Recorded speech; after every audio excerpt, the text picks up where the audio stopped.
Still on?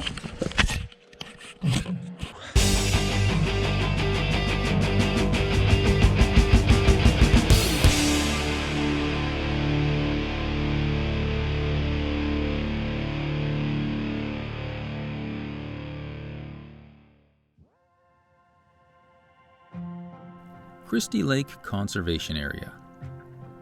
Named after somebody named Christie. Every October, a group of morons gather here to run loops around the lake. This madness all started when the people at Happy Trails Racing looked at a map of the area and thought they could create a 5-kilometer loop around the lake. They came close. The course ended up being 5.3 kilometers, but this was well within their margin of error of plus or minus 2 kilometers. So they said, close enough, and the Sticks and Stones trail race was born. Now, taking place in October was perfect for me. I had an ambitious year planned, and this would fall about a month after a 100-mile race, so I'd be in top form for a nice, fun, end-of-season 50K. But, like Mike Tyson says, everyone has a plan until they get punched in the face. Or in my case, the shin. I didn't actually get punched in the shin, but that would have been better. Back in June, while running the Bighorn 100 in Wyoming, I had an issue with my shin early in the race. This could get interesting. Can't really go downhill without massive pain. My shin is killing me. I can't even walk properly anymore. Here's an animation by my 8-year-old daughter to explain what happened. Basically, around mile 20, my left gastrocnemius started to cramp, so this is relieved by dorsiflexion of the ankle joint performed by contracting the tibialis anterior and extensor digitorum longus muscles. After doing this for many hours, I exhausted and overstressed the muscles, resulting in an extreme case of anterior compartment syndrome, and I developed a hematoma which grew larger and more painful as the race progressed. In other words, my shin had a bobo. I stuck it out and finished the race, but I paid the price.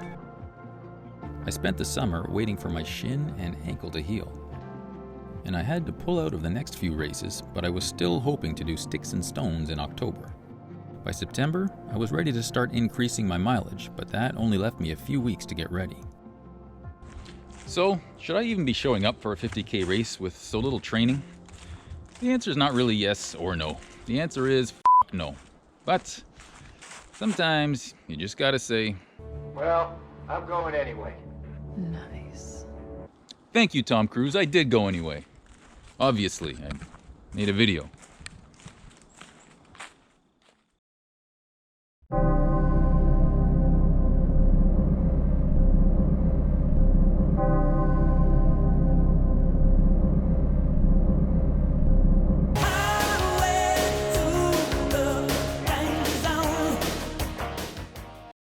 Yep.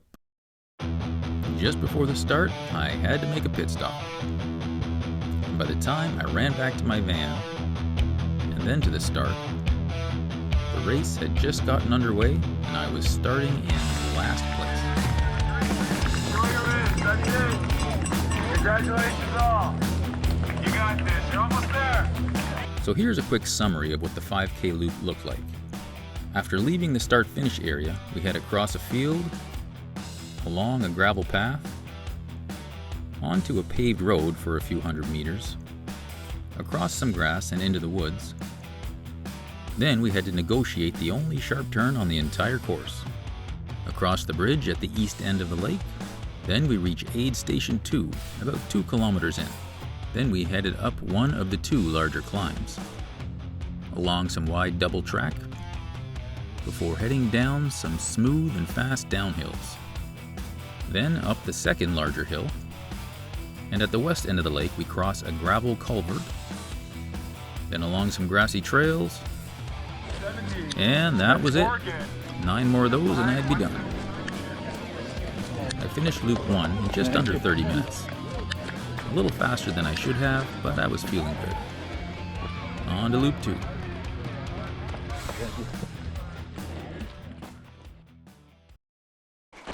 So after one loop, nice course, very runnable, some rolling hills, lots of flats and gravel, no technical sections at all. So it's a good fast course. Hey, matching outfits. I didn't get the memo. Good morning.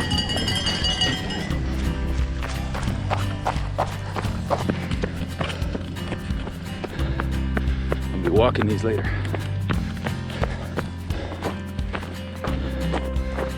Never mind, I'll walk them now. One thing I noticed about Loop 2 is with everyone spread out, there were a lot less people around. But all that was about to change. As I came in from Loop 2, all of the 25K runners were lined up.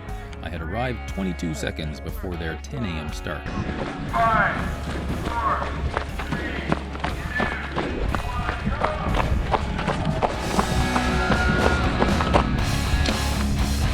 I'm about to get passed by a lot of people.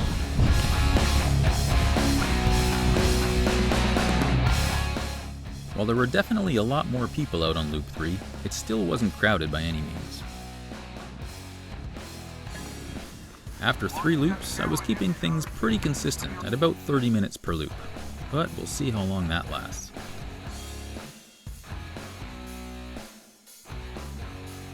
While I did come across Supergirl and Wonder Woman costumes, I was unable to locate Catwoman.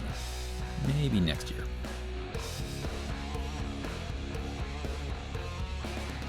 Coming up on the end of Loop 4. My lack of running lately is becoming more evident with every step. Just over 30K to go. I finished Loop 4 just after 11 a.m., which meant the trails would be a little more crowded now. While the 50K started at 9 a.m. and the 25K at 10 a.m., now we had the 5K and 10K starting at 11 a.m. But it was also Saturday, so it wasn't just runners on the trails. We now had walkers, bikers, dog walkers, frisbee golfers, and Batman. After Loop 5, I was slowing down a little, but still feeling pretty good.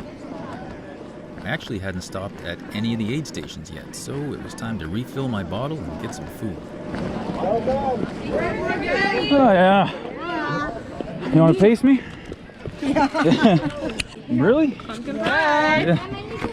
Thank you. I will, thanks.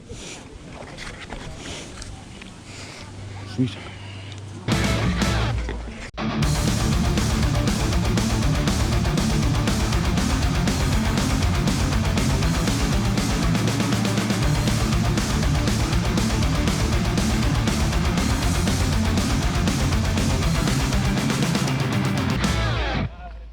Loop 6 would be the last time I'd be able to run to a montage of fast rock music.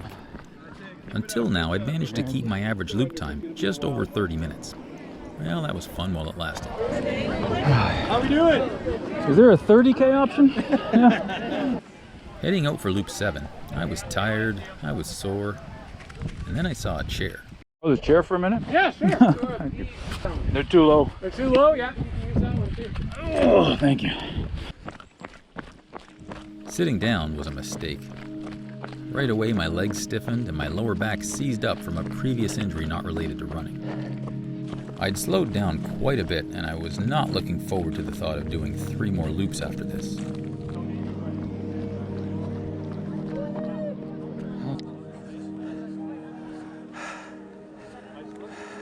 At the beginning of Loop 8, I first sat down at a picnic table to have a snack, before pushing on for, well, at least 1 more loop. Okay. Early in Loop 8, the wheels have officially fallen off the bus. Everything's sore, but that was expected. My back is killing me. I injured it in the summer doing a poorly executed flip off a rock into the lake, and it's been sore ever since. Should probably get that looked at, but I'll just walk it off. My left knee is sore. That's new. Don't know what that is. On the plus side, my shin that sidelined me for the summer doesn't hurt, so that's good news. Hey, how you doing, man? Doing okay, you? Oh, no, not so good. Important is to be out there. I'm out there. I got nothing else to do today.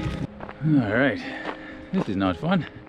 If I were to stop after this loop, the 8th loop, it would be 42.4 kilometers. So technically a marathon. Nothing wrong with that after a few weeks of training. Tempting. As I approached the end of Loop 8, I was also well aware that if you've ever seen someone try and drop from a race, the aid station staff basically won't let them. It's like Chandler trying to quit the gym.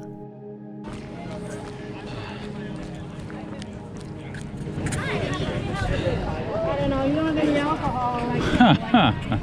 No more pumpkin pie? No, this is all. You're not going to bake any? As I stepped away from the start-finish area, I sat down on a rock and struggled to contemplate my mental funk. Physically, I was okay. I was used to the discomfort by now, but I was lacking in motivation today. Honestly, what it all boiled down to was I just didn't feel like it. It's really that simple. But that's never a good enough reason to stop.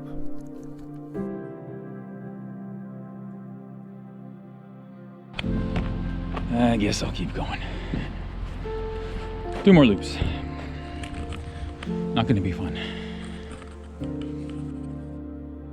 Now, I'm good at giving myself a kick in the ass when I need to, but sometimes you just need something, or someone, to help you put things in perspective. And that's when I came across Katie. Did I hear you're doing 100K? Yeah, maybe. What are you at now? What am I at? You're like 67, 71, so Okay. I'm almost at 68. Oh, that's awesome. Well, I want the hoodie. Well, congrats. Yeah, thanks. Good luck to you on your race. So, while I'm out here whining about how sore I am after 40K, Katie's out here doing 100K. As inspiring as that was, changing my perspective just reminded me that there were inspirational people all around. Steve at Aid Station 2, just the day before, ran laps around a track all day just to motivate school kids doing a Terry Fox run. Charlotte at Aid Station 1 is the woman's self-supported record holder for running the entire 900-kilometer Bruce Trail. And even race director Jeff just completed the Grand Slam of ultra running, finishing 4 of the oldest 100-mile races in one summer. In the last race, he even fell and hit his head, got bandaged up, and kept going. And me? I just don't feel like it. Well, I did now. Oh yeah, I also took an Advil.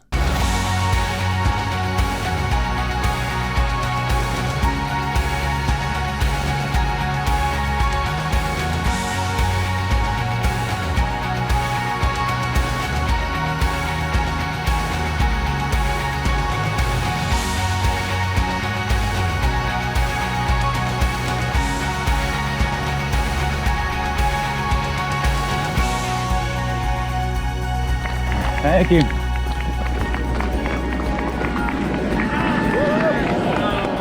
Oh, You did it! done. Nice work! Congratulations! Awesome. Thank you very much. Way to go. Oh, yeah. Well, glad I got her done.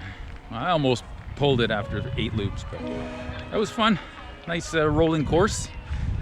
I was in pain mainly, again, just from not being in shape. But my shin held out. That didn't hurt. So that's great.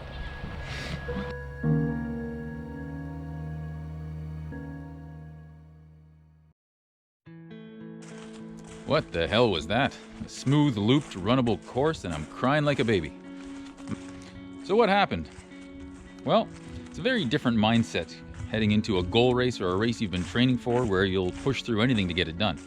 Versus a race like this, which for me was coming back from injury and testing things out, almost just doing it to get out of the house.